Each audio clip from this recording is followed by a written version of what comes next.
Hello everyone. तो आज हम लोग देखने वाले हैं जॉर्ज सिमल को। एक सोशियोलॉजिकल थिंकर थे। ठीक है, तो शुरू करते हैं। तो जॉर्ज सिमल जो थे वो ज्यूस थे। ठीक है, और ऐसे इन्हें जर्मन सोशियोलॉजिस्ट में कंसीडर किया जाता है, लेकिन इनके साथ क्या हुआ था, बहुत सारे उनको डिस्क्रिमिनेशन फेस करना पड़ा था। ठीक है ना, क्योंकि एक ज्यूस थे जिसके वजह से, और आपको जर्मनी में पता है ज्यूस की बहुत हत्या वगैरह हुई है, तो उनको उस टाइम पीरियड पे बहुत डिस्क्रिमिनेशन फेस करना पड़ा था। इनफैक्ट इनके जो फादर थे वो क्रिश्चियनिटी में कन्वर्ट हुए थे। ठीक है, पीएचडी की थी इन्होंने, और लेक्चरर के जॉब भी करते थे, फेमस थे। ठीक है, इनका काम फेमस नहीं हुआ था उतना, लेकिन बाद में काफ़ी फेमस हुआ। बट उस टाइम पीरियड पे इनका काम उतना फेमस नहीं हो पाता था, क्योंकि ज्यूज थे, थोड़ा बहुत डिस्क्रिमिनेशन फेस करना पड़ता था इनको। ठीक है, आगे बढ़ते हैं। इनको क्या कहा जाता था, एक नाम दिया जाता था इंटेलिजेंट स्क्यूरल का। ये नाम इनको इसलिए दिया गया है क्योंकि इन्होंने बहुत सारे डाइवर्स टॉपिक्स पे बात की है और थ्योरीज दी है। ठीक है, वो भी हम देखेंगे आगे चल के। आगे बढ़ते हैं।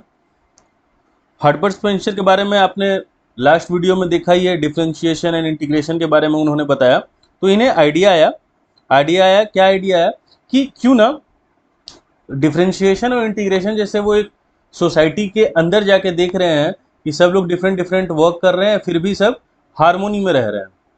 ठीक है, हारमोनी में रह रहे हैं। डिफरेंशिएशन वर्क करने से वो स्पेशलाइज्ड हो रहे हैं। ठीक है, तो डिफरेंशिएशन भी उन्होंने देखा सोसाइटी में, और इंटीग्रेशन भी देखा।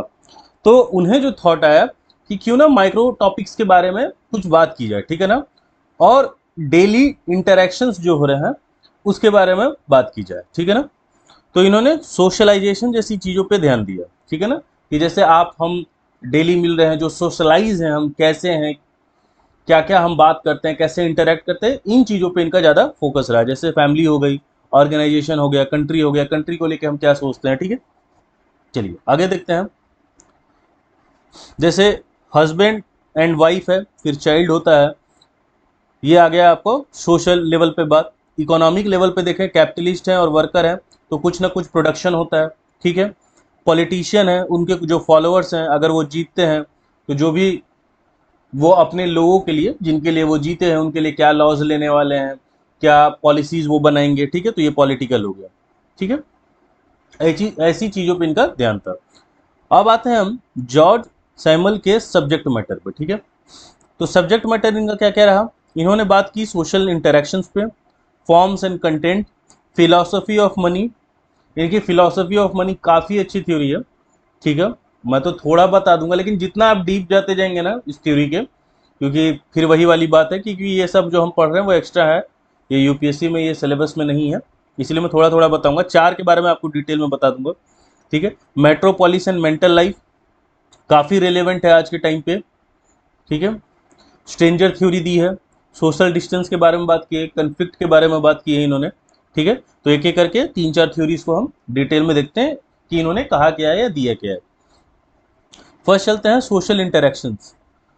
तो इन्होंने क्या कहा, society is not a thing, it's a process of interaction. ठीक है ना, सोसाइटी कोई चीज नहीं है, ये क्या है, एक प्रोसेस है इंटरेक्शंस का। ठीक है, अच्छा ध्यान देने वाली बात क्या है कि इन्होंने जो सोशल इंटरेक्शंस पे बात की, later develop by Mead and Blumer. ठीक है ना, यही जाके चीजें आगे बढ़ी हैं। ठीक है, जो सिंबॉलिक इंटरेक्शन हमने पढ़ा था नॉन पॉजिटिविस्ट थिंकर्स में, तो ये सिंबॉलिक इंटरेक्शन बना, माइक्रो सोशोलॉजी का एक ब्रांच बना। कि क्योंकि आप जान रहे हैं पहले जो थ्योरीज दी है वो पॉजिटिविस्ट लोगों ने दी है, और वो कैसे स्टडी करते हैं, वो सोसाइटी को as a whole, society as a whole की स्टडी करता है। ठीक है, लेकिन इन्होंने छोटे छोटे टॉपिक्स को पकड़ा है, और वो भी सोसाइटी में काफ़ी इंपॉर्टेंस रखते हैं। ठीक है, तो माइक्रो सोशोलॉजी जैसा ब्रांच बना। ठीक है, इन्होंने शिफ्ट किया फोकस किसको, जो इंस्टीट्यूशंस को आप पढ़ रहे हैं, सोसाइटी में जो भी इंस्टीट्यूशंस पढ़ रहे हैं उसका क्या रेलेवेंस है, उसको हटा के इन्होंने ध्यान दिया इंटरेक्शंस पे। ठीक है ना, तो इन्होंने पूरा फोकस जो शिफ्ट कर दिया वो इंस्टीट्यूशन से इंटरेक्शंस की तरफ किया। ठीक है, अब जैसे एग्जांपल के लिए टीचर और स्टूडेंट है, ये क्या कर रहे हैं, नॉलेज को एक्सचेंज कर रहे हैं। ठीक है, और यहाँ क्या बन रहा है, एक रिलेशन बन रहा है। ठीक है, यहाँ क्या है, बायर और सेलर है, एक आदमी खरीद रहा है, एक आदमी बेच रहा है, एक्सचेंज हो रहा है। ठीक है, इससे भी सोशल ऑर्डर बना हुआ है। तो इन्होंने जो बात की है ये इन इंटरेक्शंस के ऊपर बात की है। ठीक है ना, चलिए हाँ, क्योंकि आप जो बात करोगे वो स्कूल पे बात करोगे, क्योंकि स्कूल एक बड़ा इंस्टीट्यूशन हो गया, ठीक है ना। तो सोशियोलॉजी के पॉइंट ऑफ व्यू से या पॉजिटिविस्ट के पॉइंट ऑफ व्यू से देखो तो स्कूल के बारे में आप कुछ बात कर सकते हो, लेकिन हम उससे भी नीचे आ रहे हैं, उससे भी छोटे लेवल पे आ रहे हैं, टीचर और स्टूडेंट के रिलेशन के बीच की बात कर रहे हैं, ठीक है। चलिए आगे चलते हैं। तो ये सोशल इंटरेक्शन के बारे में इन्होंने दिया। दूसरा इन्होंने दिया फॉर्म एंड कंटेंट थ्योरी, ठीक है। फॉर्म क्या है? पैटर्न और स्ट्रक्चर ऑफ रिलेशन, ठीक है। इसको हमने फॉर्म कहा, जैसे कॉपरेशन हो रहा है या कॉन्फ्लिक्ट हो रहा है या सब ऑर्डिनेशन है। सब ऑर्डिनेशन का मतलब आप ऐसे समझ लो जैसे आप ही हो, ठीक है ना। मैंने आपको कुछ कहा कि ये वाली बुक पढ़नी है और आपने बात मान ली, ये क्या है? सब ऑर्डिनेशन है। आप कहीं ना कहीं मुझे अपना सुपीरियर समझते हो, इसलिए मेरी बात को मान रहे हो, ठीक है। चलो आगे देखते हैं। कंटेंट क्या हो गया? द पर्पस और motive behind that then relation, ठीक है ना, कि उसमें आपका रिलेशन, जैसे हमारे और तुम्हारे बीच में क्या रिलेशन है। तो रिलेशन की जब बात हो रही है तो वो कंटेंट हो गया, फॉर्म में पैटर्न की बात हो गई, ठीक है। एग्जांपल से समझते हैं। जैसे एक टीचर है, एक स्टूडेंट है, ठीक है। फॉर्म क्या है? अथॉरिटी और सबऑर्डिनेशन का, यानी यहाँ कहीं ना कहीं टीचर जो है वो अथॉरिटी पे है और ये बच्चा जो है वो सर की बात मानेगा, ये सबऑर्डिनेशन पे है, ठीक है। कंटेंट क्या है? यहाँ पे नॉलेज शेयरिंग हो रही है, ठीक है।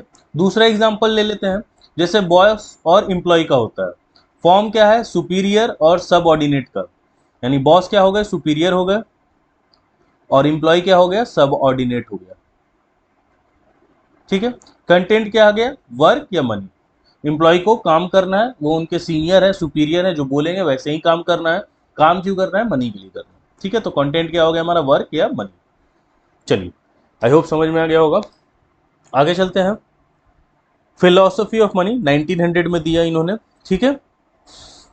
इसी पे मार्क्स, जो कार्ल मार्क्स हैं, उन्होंने एलिनेशन की बात की है और वीबर ने रैशनलाइजेशन के बारे में बात की है। अब अभी आपको समझ में नहीं आएगा कि एलिनेशन क्या है, तो ये मैं एक्सप्लेन नहीं करूंगा, बस समझो इसी का ब्रॉडर फॉर्म है, ठीक है। क्या बोल रहे हैं ये, मतलब इस थ्योरी में, कि money changes human life and relation in modern society, यानी मनी के आने से जो ह्यूमन लाइफ में चेंज आता है, ठीक है ना, और उनके रिलेशंस में भी चेंज आते हैं, उसकी बात करता है द फिलोसफी ऑफ मनी। जैसे मनी गिव्स फ्रीडम, सबको पता है। Money also creates impersonality and alienation, ठीक है ना, यानी आप थोड़ा थोड़ा इम्पर्सनल होने लगते हो। जो पर्सनल, जहां भी आप पर्सनल होते थे वो सब जगह आप धीरे धीरे, जैसे जैसे आपका पैसा बढ़ता है ना, आप इम्पर्सनल होना शुरू कर देते हो और एलिनेट होने लगते हो, ठीक है ना। डिससेटिस्फाई कह सकते हो, या ठीक है ना, वो रिश्ता जो है वो धीरे धीरे आप अकेला फील करने लगते हो, ये मतलब होता है एलिनेशन का। तो रिलेशन जो होते हैं आपके वो ट्रांजेक्शनल हो जाते हैं, ठीक है। समझेंगे एग्जाम्पल से। एवरीथिंग बिकम्स क्वांटिफाइड, यानी हर एक चीज को नापा जा सकता है, ठीक है। और ये नापा किस में जा रहा है? ये मनी में जा रहा है। आज के टाइम पीरियड के लिए बहुत अच्छा है ये, ठीक है ना। मैं एक्सप्लेन करूंगा आपको और अच्छे से। अर्लियर क्या है, जैसे मान लीजिए जब आप उतना, आपके पास पैसा नहीं था, आप क्या करते थे? आप जो फूड बोरो करते थे वो नेबर से बोरो करते थे, ठीक है। क्या था? आपका एक पर्सनल रिलेशन था, आप जाते थे, हंसी मजाक करते थे। उसी रिलेशन के बेसिस पे ही कभी कभी आपके पास पैसे नहीं है, या मान लो आप 100 रुपए गए हो और सामान 110 रुपए का हो गया, तो वो दुकानदार आपको दे देता था कि बगल में घर ही है, जान पहचान है, 3 साल 4 साल से ये लड़का आ रहा है, 10 रुपया लेके कहाँ ही भागेगा। लेकिन जैसे ही आपके पास पैसा आया, आप कहाँ चले गए? सुपरमार्केट चले गए, ठीक है। तो आप क्या हो गए? इम्पर्सनल हो गए, और आपका जो रिलेशन है वो मनी बेस्ड रिलेशन हो गया, ठीक है। एक और बात है, जैसे देखिए, मतलब मेरा ऐसा मानना है, जहां मैं बोलूंगा ना एकदम मेरा पर्सनल ओपिनियन है, वो सिर्फ मेरा कहा हुआ है, किसी सोशियोलॉजिस्ट का नहीं कहा हुआ है। देखिए, एक सब्जेक्ट है साइंस, ठीक है। दूसरा सब्जेक्ट क्या है? जैसे मान लीजिए कॉमर्स ब्रांच है, ठीक है। फिर आर्ट्स ब्रांच है, ठीक है। आर्ट्स को रहने ही देते हैं। साइंस में आप देखते होंगे वो सब जो ग्राफ्स वगैरह होते हैं, ऐसे ग्राफ्स बने रहते हैं, टाइम लिखा रहता है, डिस्टेंस लिखा रहता है। तो मेरे अकॉर्डिंग, मैं अपना पर्सनल ओपिनियन बता रहा हूँ, साइंस से सीखने वाली चीज़ जो है ना, जो मैंने काफ़ी उस पर ध्यान दिया है, वो है समय, ठीक है ना। क्योंकि समय के ही रिस्पेक्ट में अधिकतर आप ग्राफ्स जो देखेंगे, मैं कोई साइंस स्टूडेंट नहीं हूँ, लेकिन अधिकतर जो ग्राफ्स देखेंगे टाइम के ही रिस्पेक्ट में चीजें बढ़ रही हैं, घट रही हैं, तो इंपॉर्टेंट सबसे जो है ना वो टाइम है। ठीक है, मैं ऐसा मानता हूँ। दूसरा है, जैसे कॉमर्स में हर कुछ जो हो रहा है, जो भी, जैसे आप अकाउंट्स पढ़ोगे, इकोनॉमिक्स पढ़ोगे, बिजनेस स्टडीज एक किताब होती है वो पढ़ोगे, उसमें हर चीज किससे रिलेट कर रही है? मनी से रिलेट कर रही है। ठीक है। आर्ट्स में तो बहुत सारी ही चीजें हो जाती हैं, लेकिन आर्ट्स से आप इमोशनल इंटेलिजेंस सीख सकते हो, मेरा ऐसा मानना है। ठीक है। और बहुत कुछ सीख सकते हो आर्ट्स से, आर्ट्स बहुत ब्रॉडर सब्जेक्ट है। अब क्या है ना, ये जो थ्योरी दी साइकोलॉजी ऑफ मनी सच में क्वांटिफाइड। अच्छा, आप दोनों चीजों से सभी चीजों को नाप सकते हो, समय और मनी। एक एक एग्जांपल देता हूँ। अच्छा, ये मेरा ओपिनियन है, पहले ही बता दे रहा हूँ, मैं ऐसा सोचता हूँ। जैसे मान लीजिए कोई मेरा फ्रेंड है, वो 2 साल से मेरे साथ है, 2 years। और एक मेरा फ्रेंड है, वो 15 साल से मेरे साथ है। मेरे नज़र में इंपॉर्टेंस ये 15 साल वाले फ्रेंड का होगा ज़्यादा, क्योंकि ये बहुत ज़्यादा समय से मेरे साथ है। ठीक है। दूसरा हो जाता है ये मनी। ये आजकल सोसाइटी में बहुत ज़्यादा देखने को मिल रही है। मनी से ही हर कोई इंसानों को, रिश्तों को और हर चीज़ों को नाप रहा है। ऐसा नहीं है ये जो सोशियोलॉजिस्ट ने कह दिया है वो गलत कहा है, बिल्कुल सही कहा है। आप देख रहे हो कि जो आपके रिश्तेदार हैं, जो आपके फ्रेंड्स हैं, जो आपको लगता है जिनके पास मनी कम है ना, आप उनसे दोस्ती नहीं रख रहे, उनसे ज़्यादा बातचीत नहीं करते हो, उससे आपका जो पर्सनल रिलेशन है वो उतना अच्छा नहीं रहता है। ठीक है ना।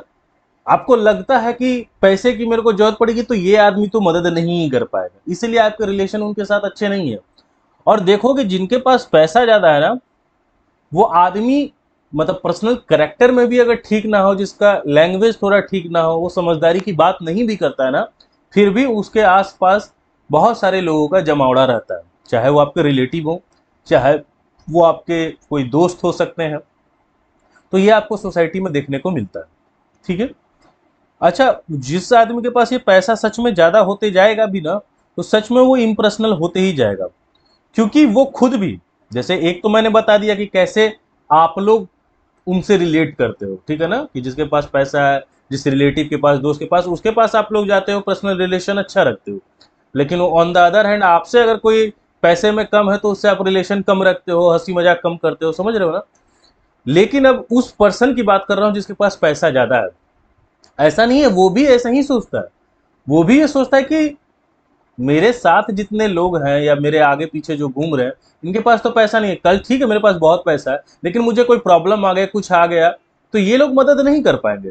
तो मुझे भी नेटवर्किंग ऐसे लोगों के साथ करनी है ना, जिसके पास या तो पावर हो या तो मनी हो। तो वो लोग भी अपना जो सर्कल बनाते हैं ना, वो वैसे वैसे ही लोगों के साथ बनाते हैं। समझ पा रहे हैं आप। तो ये सोसाइटी में चल रहा है, ये थ्योरी 1900 में दी है और चल अभी भी रहा है। ठीक है। तो ये थोड़ा मेरा ऐसा सोचना है। तो इसीलिए आप ये दोनों चीज़ों को कंसिडर करके चलें, टाइम और मनी बहुत इंपॉर्टेंट है आपके लाइफ में। ठीक है। इन दोनों को, इन दोनों के बाद जो एक चीज़ आती है ना, जैसे कुछ लोग स्पिरिचुअल लाइन में चल जाते हैं, या शांति में, मेरे दिमाग में पीस रहता है। ठीक है। तो ये पीस वाली चीज़ बाद में आएगी। ठीक है, पहले इन दोनों पे फोकस करें। चलिए आगे बढ़ते हैं। नेक्स्ट इन्होंने जो theory the, the metropolis and the mental life. इन्होंने क्या बोला, 1903 में दी है, urban life affects human psychology. जो अर्बन लाइफ होता है वो क्या करता है, ह्यूमन साइकोलॉजी को कहीं ना कहीं अफेक्ट करता है। इसको कहते हैं ब्लेस एटीट्यूड। ठीक है ना। इमोशनली आप इनडिफरेंट हैं ड्यू टू ओवर स्टिमुलेशन। ठीक है ना। ओवर स्टिमुलेशन का मतलब क्या हो गया जैसे एग्जाम्पल के लिए, जैसे इंफॉर्मेशन को लेकर मैं बोलूं, आपको ऐसा लगता है, या ये जो इंफॉर्मेशन एज चल रहा है, कि आपको ऐसा फील करवाया जाता है ना कि आपको ये नहीं पता। जरूरी नहीं कि आपको सब कुछ पता हो। समझ पा रहे हैं आप। इंफॉर्मेशन एज में क्या है, आपको ये फील पहले करवाना जरूरी है कि क्या आपको ये नहीं पता। तब आपको ये अंदर से आएगा कि यार सच में मेरे को ये नहीं पता, मैं इतना बेवकूफ हूं, मेरे को ये वीडियो देखनी चाहिए। तो आपका लिया क्या जा रहा है, आपका टाइम लिया जा रहा है। ठीक है। और ऐसा नहीं है कि वो इन्फॉर्मेशन आपके पास नहीं रहेगा तो आपके साथ कुछ खराब हो जाएगा। आप अपना काम कर रहे हो, आप वर्क कर रहे हो, पढ़ाई कर रहे हो, कुछ भी हो सकता है। आप जॉब कर रहे हो, अपना अपना जॉब में आप अच्छे हो, मतलब अपने काम में आप अच्छे हो, आपको वो इन्फॉर्मेशन की कोई जरूरत नहीं है। और कल कुछ वैसा आएगा तो आप वैसा इन्फॉर्मेशन निकाल सकते हो। तब आप जाके वो वीडियो या कुछ, लेकिन ये चीज़ प्रेडिक्ट करवाई जाती है, ठीक है ना। इसको कहते हैं ओवर स्टिमुलेशन, ठीक है। शहरों में ये ज़्यादा होता है। कैसे होता है, एग्जाम्पल दिखाता हूँ आपको। एग्जाम्पल, स्मॉल टाउन्स में people greet and know each other personally, यानी छोटे छोटे, यहाँ तो टाउन का एग्जाम्पल दिया है। आप गांव में जाओ, आपको सब कोई जान रहा है, आपके फादर की वजह से, आपके दादा की वजह से, ठीक है ना। आप जैसे ही सुबह निकलते हो मार्केट के लिए कहीं पे भी, 10 दोस्त मिल जाएंगे आपको, वो भी अपना अपना काम कर रहे हैं। 10 अंकल आपको मिल जाएंगे, चाचा मिल जाएंगे, रिश्तेदार मिल जाएंगे, हेलो हाय हो रहा है, प्रणाम चाचा, ये सब हो रहा है। तो क्या है, एक रिलेशन, एक इमोशनल रिलेशन बना हुआ है सभी से, ठीक है। थोड़ा ही बना हुआ है लेकिन बना हुआ है सबसे। शहरों में क्या है, अच्छा गांव में उतने लोग आपको नहीं मिलते हैं, ध्यान दीजिएगा। बहुत सारे छोटे छोटे गांव होते हैं, 500-700 लोग ही रह रहे हैं उस गांव में। तो 700 से तो आप एक दिन में नहीं मिलते हैं, 5-10 से मिलते हैं, फिर अपना काम करते हैं, खेती कर रहे हैं, कुछ भी कर रहे हैं। सिटीज में क्या है, people walk past two thousands daily without emotional connection. अगर आप सभी जो भी ये वीडियो देख रहे हैं, आप ये एग्जाम्पल रिलेट कर पाएंगे। अगर आप दिल्ली गए हैं, दिल्ली हो गया, या आप नॉर्मल किसी ट्रेन में बैठे हैं, ठीक है।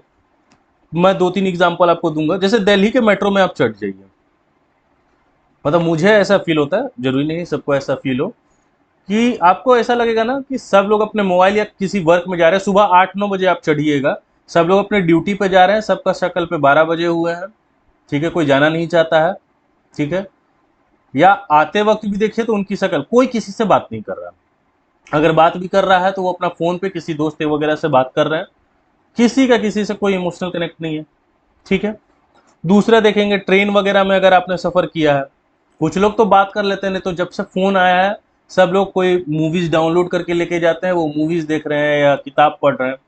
बहुत कम लोग हैं जो एक दूसरे से बातचीत करते हैं, ठीक है। तीसरा आप देखेंगे, जैसे बहुत जगह पे, जैसे शहरों में, जैसे मान लीजिए मैं पटना में रह रहा हूँ, तो पटना में आप शाम को निकलेंगे 6-7 बजे के करीब, तो बहुत लोग अपने ड्यूटी से आ रहे होते हैं। उनके शक्ल पे देखोगे ना, यानी वो पूरे दिन ड्यूटी किए हैं, किसी से बात नहीं की है ऑफिस में, और वो बस चले आ रहे हैं, कोई फ़ोन वगैरह नहीं। और आपको ऐसा फील होगा कि आप बाइक चला रहे हैं, बहुत सारे लोग बाइक चला रहे हैं, उनकी इच्छा होती है कि किसी को फ़ोन करें, लेकिन फिर वो सोचते हैं कि वो आदमी भी क्या होगा, कहीं ना कहीं ड्यूटी से आया होगा, थका होगा, उसको क्यों परेशान करना, ठीक है। तो देख रहे हो कितना आइसोलेशन है। और हंसने वाली बात देखिए कि जहां इतनी भीड़ है, जहां इतने सारे लोग हैं, वहां पे आपको आइसोलेशन फील हो रहा है। गांव में ज्यादा लोग नहीं होते लेकिन आपको आइसोलेशन फील नहीं होता, अकेला फील नहीं होता है। शहर में इतने सारे लोग हैं लेकिन फिर भी आपको फील क्या हो रहा है, आइसोलेशन। कितने लोग इसी की वजह से, शहरों में आपको डिप्रेशन के केस ज्यादा मिलेंगे, ना कि गाँवों में। तो डिप्रेशन हो रहा है लोगों को, ठीक है। तो ये एक थ्योरी थी, मेट्रोपोलिस एंड मेंटल लाइफ, कि वो कहीं ना कहीं अर्बन लाइफ जो है, इसमें और भी फैक्टर्स हैं। क्यों, अगर, क्योंकि मैं बोला ना ज़्यादा मैंने डीपली नहीं पढ़ा है, क्योंकि यूपीएससी के लिए ये नहीं दिया हुआ है, लेकिन ऐसा सोच रहे हो क्यों अफेक्ट करता है, क्योंकि शहरों में देखिए 2-3 चीज़ें हो जाती हैं। पहला, शहर में सभी लोग, शहर में लोग आते क्यों हैं, पहले ये अगर सवाल देखा जाए। सिटी सिटी में मेजॉरिटी जो लोग आ रहे हैं, 2-3 चीज़ के लिए आ रहे हैं। पहला अगर मैं कह दूं, अच्छे जॉब्स के लिए, ठीक है। दूसरा क्या हो सकता है, अच्छे एजुकेशन के लिए, क्योंकि अच्छे अच्छे स्कूल सिटीज़ में रहते हैं। तीसरा आप बोल सकते हैं कि अगर फैमिली में कोई बीमार है तो हॉस्पिटल वगैरह के लिए, हॉस्पिटैलिटी के लिए आ रहे हैं। ये 3 चीज़ों के लिए आ रहे हैं वो, ठीक है।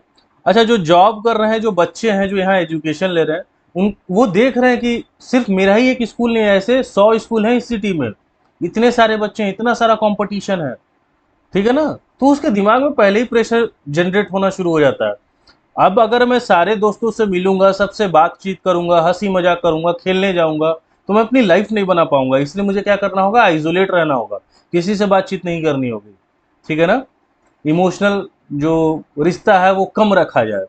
अब वो क्या हो रहा है, आइसोलेट हो रहा है। अच्छा, दूसरी चीज क्या है कि शहरों में अधिकतर आपको न्यूक्लियर फैमिली मिलेगी, ज्वाइंट फैमिली तो टूट गई, न्यूक्लियर फैमिली। अब न्यूक्लियर फैमिली में क्या हो रहा है, शहर में रेंट ज़्यादा है, हर चीज़ का खर्चा ज़्यादा है, तो फादर भी वर्क कर रहे हैं, मदर भी वर्क कर रही है, उस बच्चे के साथ कोई है ही नहीं, है ना। अब बच्चे के साथ कोई नहीं है, वो अकेला है, जो भी सीख रहा है अपने दोस्तों से, स्कूल से जो एजुकेशन लेना है वो ले रहा है, और वो अकेला ही है ज़्यादा। अच्छा, वो अपना समय भी एंटरटेनमेंट में कहाँ बिता रहा है? फ़ोन पे बिता रहा है। फ़ोन पे भी सिर्फ आप और वो आपका फ़ोन या लैपटॉप जो भी है वही रहता है, ठीक है? आप किसी इंसान से बातचीत नहीं कर रहे हो, आप किसी इंसान को नहीं समझ रहे हो, आप मोबाइल के गेम्स को समझ रहे हो, ठीक है? तो ये सब ही क्या करता है, कहीं न कहीं आपको आइसोलेशन वाली लाइफ़ देता है। अर्बन में यही होता है। अच्छा, हस्बैंड वाइफ भी वही है, जॉब्स कर रहे हैं, क्यों कर रहे हैं? ज़्यादा इनकम चाहिए, ठीक है ना? सक्सेसफुल होना है लाइफ में, या बच्चे को अच्छे एजुकेशन देनी है, तो दोनों वर्क कर रहा है। सुबह से लेकर शाम तक उन्होंने वर्क किया, वो आएँगे, खाना-पीना ये सब चीज़ें करेंगे, समय खत्म हो गया। बचता क्या है? संडे का समय बचता है। अब संडे में भी क्या हो रहा है कि जो 6 दिन आप नहीं कर पाए हैं, उस काम को कंप्लीट करना है।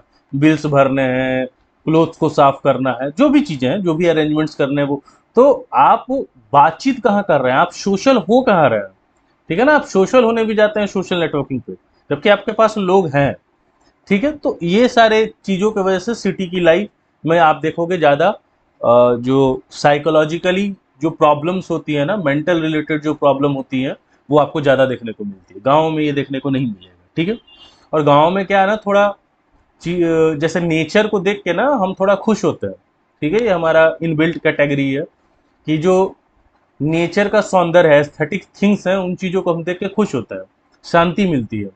और सिटी की लाइफ में आपको पेड़-पौधे, झरना, पॉन्ड्स, रिवर्स ये सब देखने को उतना मिलता नहीं है, ठीक है? तो इस वजह से भी कहीं न कहीं आपके मेंटल पे वो आता है कि आप सारी चीज़ें देख रहे हो बनावटी है, इस वजह से भी थोड़ा मेंटल पे प्रेशर आता है, ठीक है?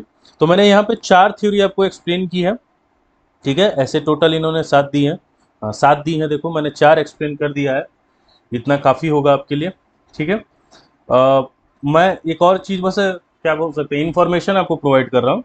ये तो पेपर 1 का हमारा प्लेलिस्ट चल रहा है, ठीक है? इसके बाद आएगा पेपर 2 का, और उसके बाद आएगा, तो ये 3 जो किताब हैं, इसमें से जो आप बोलोगे जॉर्ज रिट्ज़र और एक नितिन सांगवान,